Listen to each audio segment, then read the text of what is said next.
Baik, Assalamualaikum warahmatullahi wabarakatuh. Selamat sore.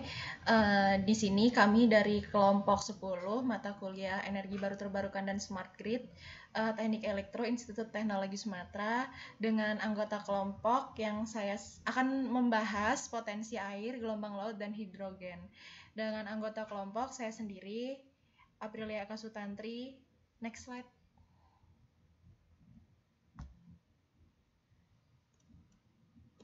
Nah, dan teman-teman saya ada Bintang Prabaswara, Dian Nur Rahmadona, Nilam Horadira Kanisa, Olan Alfatah, Sehajun Peter. Next. Nah, mungkin slide yang kali ini akan dijelaskan oleh teman saya. Dipersilahkan. Selanjutnya, untuk potensi hidrogen yang ada di Indonesia, bahan bakar hidrogen ini merupakan sumber energi yang bersifat ekoenergi yang digunakan sebagai bahan bakar untuk membangkit energi listrik. Menurut Direktur Aneka EBT, Krisnawan Aditya, Indonesia berencana memanfaatkan hidrogen secara bertahap mulai pada tahun 2031. Pada saat ini, hidrogen masih diperdagangkan sebagai bahan ekonomis, sehingga penggunaan bahan bakar tersebut masih mahal.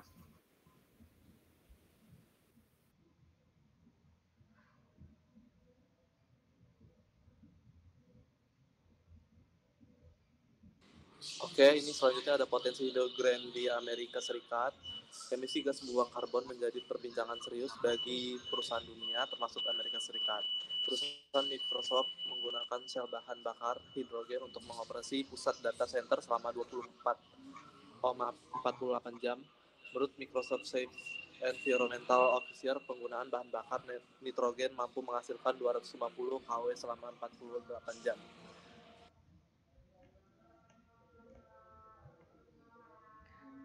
Baik, yang kali ini akan menjelaskan tentang potensi air. Nah, di mana pemanfaatan pembangkit listrik dari energi terbarukan seperti PLTA contohnya dari potensi air itu mampu mengurangi emisi karbon yang sangat signifikan. Yang mana ini sangat penting untuk upaya mitigasi perubahan iklim. Nah, sesuai persetujuan Paris pada tahun 2015, semua negara itu diwajibkan untuk menurunkan emisi karbonnya termasuk di sektor energi. Kenapa? Karena untuk menjaga ambang batas suhu bumi di bawah 2 derajat Celcius dan berupaya menekan hingga 1,5 derajat Celcius di atas suhu bumi pada masa praindustri. Oke, next. Nah, itu jadi kenapa alasannya harus ada EBT, energi baru terbarukan potensi air. Nah, di sini yang pertama itu ada contohnya seperti PLTA Waduk Jatiluhur, yang dimana PLTA ini dilatar belakangi dengan ada beberapa komponen yang ada di PLTA ini, yaitu terpasang 6 unit turbin dengan daya terpasang 187 megawatt dengan produksi tenaga listrik yang rata-rata 1000 juta kWh setiap tahunnya, dikelola oleh Perum Jasa Tirta II. Selain itu, Waduk Jatiluhur juga punya fungsi di mana sistem limpasan terbesar di dunia. Kawasan Jatiluhur memiliki banyak fasilitas rekreasi yang memadai seperti hotel, bungalow, bar dan restoran, lapangan tenis, biliar, perkemahan, kolam renang dengan water slide, ruang pertemuan.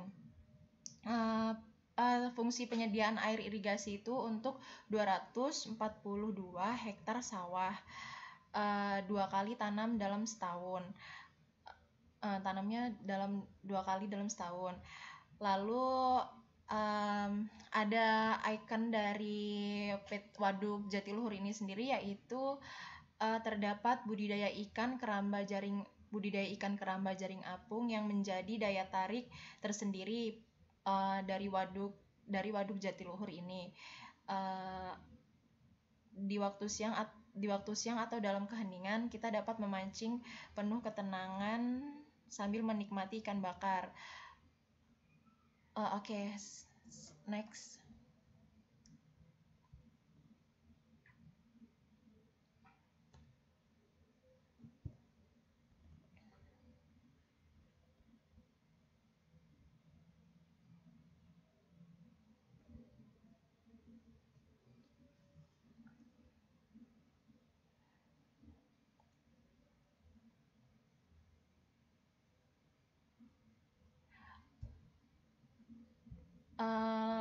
ada yang kedua yaitu PLTA Musi Bengkulu.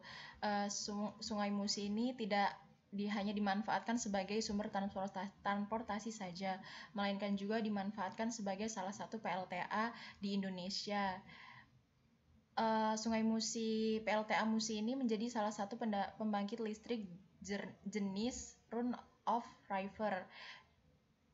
Lalu mampu membangkitkan listrik sebesar 1,1150 GWh per tahunnya dengan kemampuan suplai listrik antara 150 kV sampai dengan 275 kV. Oke, next.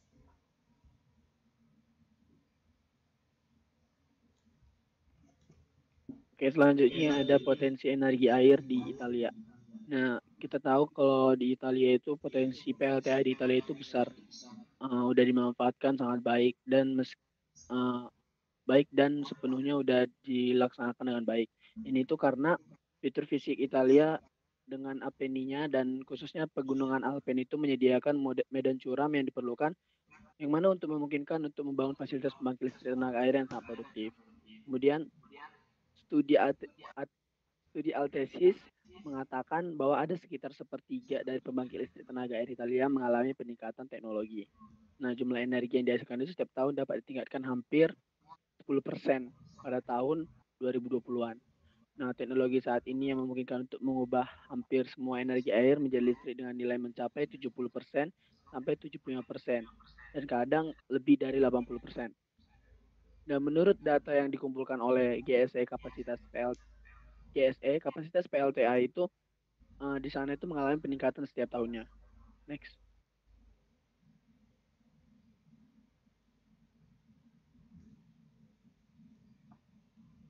Next.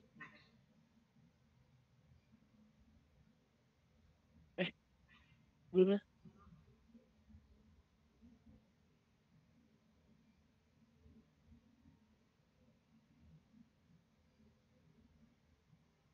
Selanjutnya ada meningkat. Sebagian besar pembangkit listrik tenaga air di Italia itu berusia lebih dari 70 tahunan. Nah, jumlah energi yang dihasilkan sebenarnya dipengaruhi oleh setidaknya ada 3 faktor yang mempengaruhinya. Yang pertama ada tanda-tanda penuaan. Yang kedua ada kurangnya modernisasi dari pembangkitnya. Yang ketiga ada kurangnya potensi pembangkit tenaga air karena perubahan iklim. Nah, diperkirakan peningkatan pembangkit melalui kegiatan pemeliharaan dan penggantian peralatan kecil dapat menghasilkan peningkatan tahunan setidaknya 5,8 gigawatt kapasitas dan 4,8 terawatt jam energi hanya dalam beberapa tahun. Next.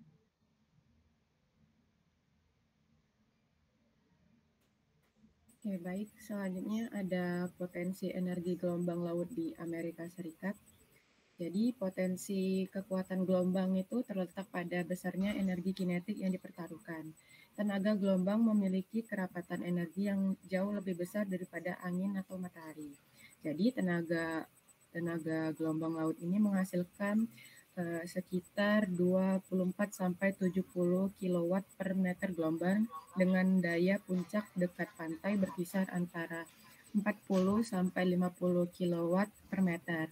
Jadi total sumber daya gelombang dunia diperkirakan memiliki energi sebesar 2 terawatt, setara dengan konsumsi listrik dunia.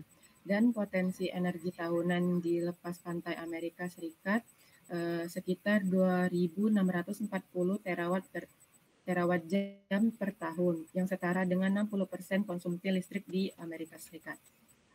Next.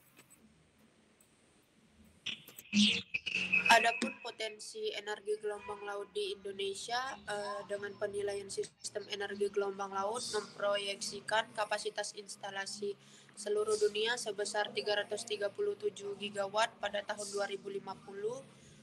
Badan Energi Internasional memperkirakan kapasitas instalasi 63 gigawatt pada tahun yang sama.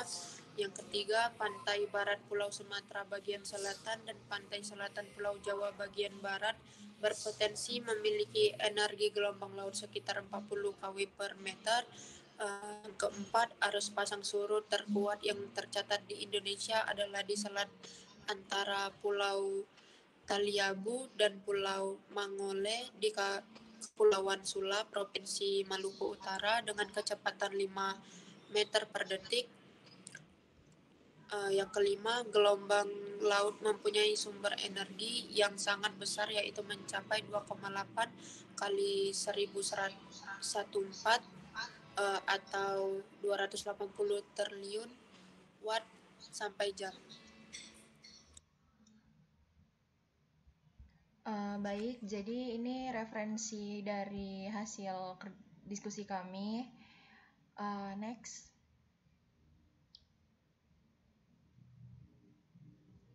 Oke, terima kasih sekian presentasi dari kami. Mungkin dari teman-teman ada yang ingin bertanya, dipersilahkan. Boleh langsung on mic aja. Izin bertanya, Tantri. Oke, silahkan.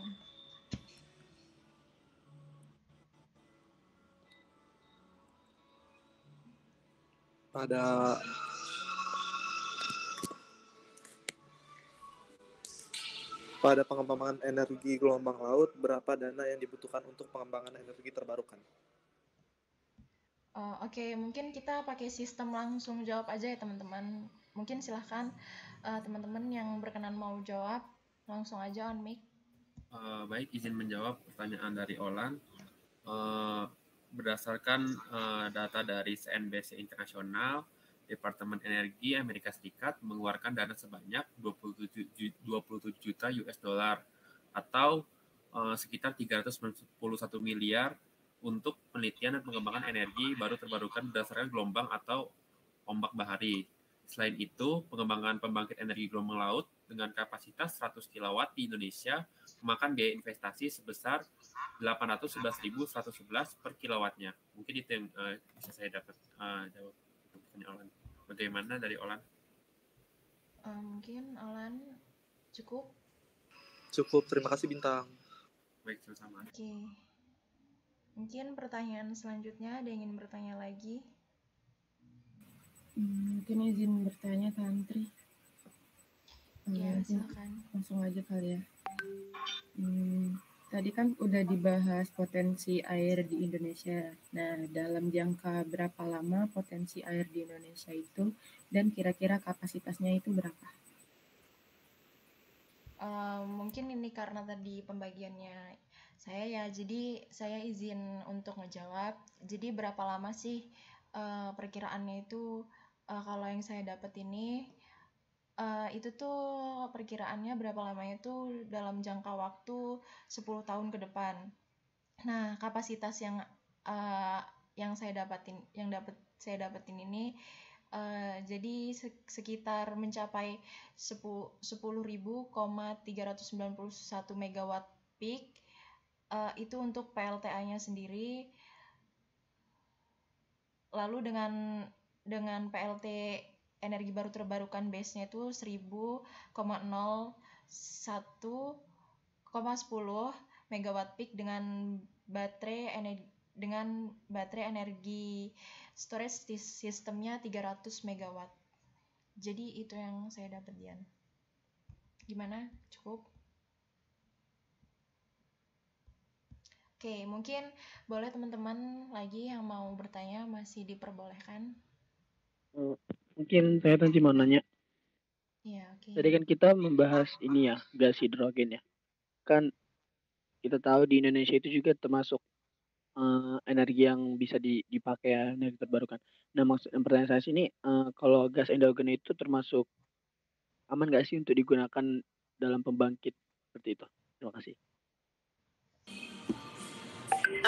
Izin menjawab, kalau untuk aman atau tidaknya, untuk banyak hal hidrogen merupakan bahan bakar yang sempurna, jadi kemungkinan besar ini tuh aman dan jumlahnya juga melimpah, sangat efisien dan menghasilkan emisi sangat digunakan dalam sel bahan bakar, tidak beracun juga, jadi aman.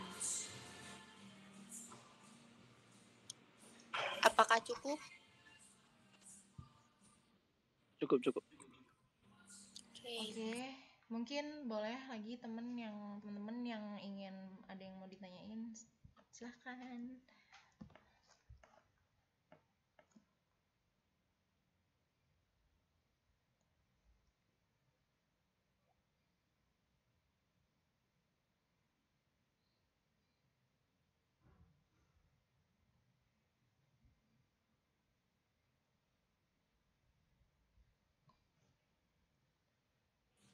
Saya ingin bertanya bagaimana cara PLTA dapat menghasilkan listrik.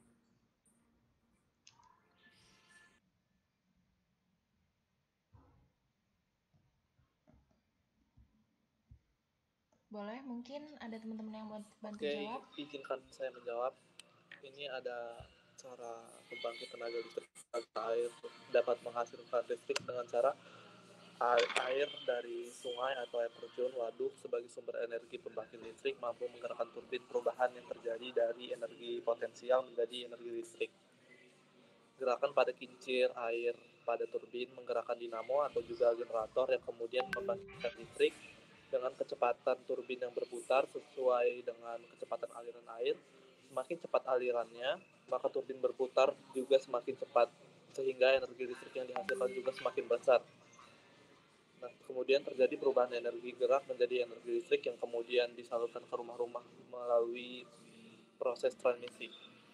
Seperti itu kira-kira Nilam, bagaimana? Oke, cukup.